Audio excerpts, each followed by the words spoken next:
Hi, I'm Mark Littler and I'm an independent antiques consultant and whisky broker, and in this video I'm going to explain the difference between a bourbon cask and sherry casks with relation to its impact on the value of your cask of whisky.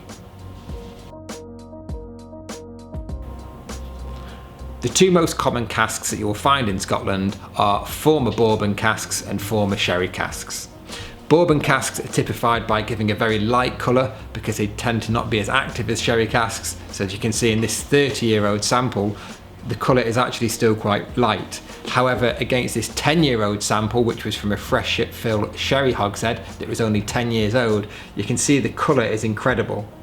Now, from a commercial point of view, in 2019, the market wants dark coloured whisky because people believe that dark coloured whiskies lead to a greater depth of flavour. So from a commercial point of view, the darker the whisky, the better, and therefore, at the moment in 2019, sherry casks are king.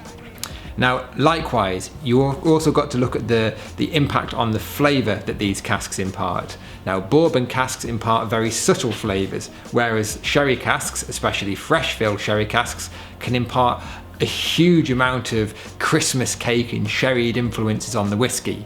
Now, if we're looking at this from a commercial point of view, the more sherry influence, the better in 2019.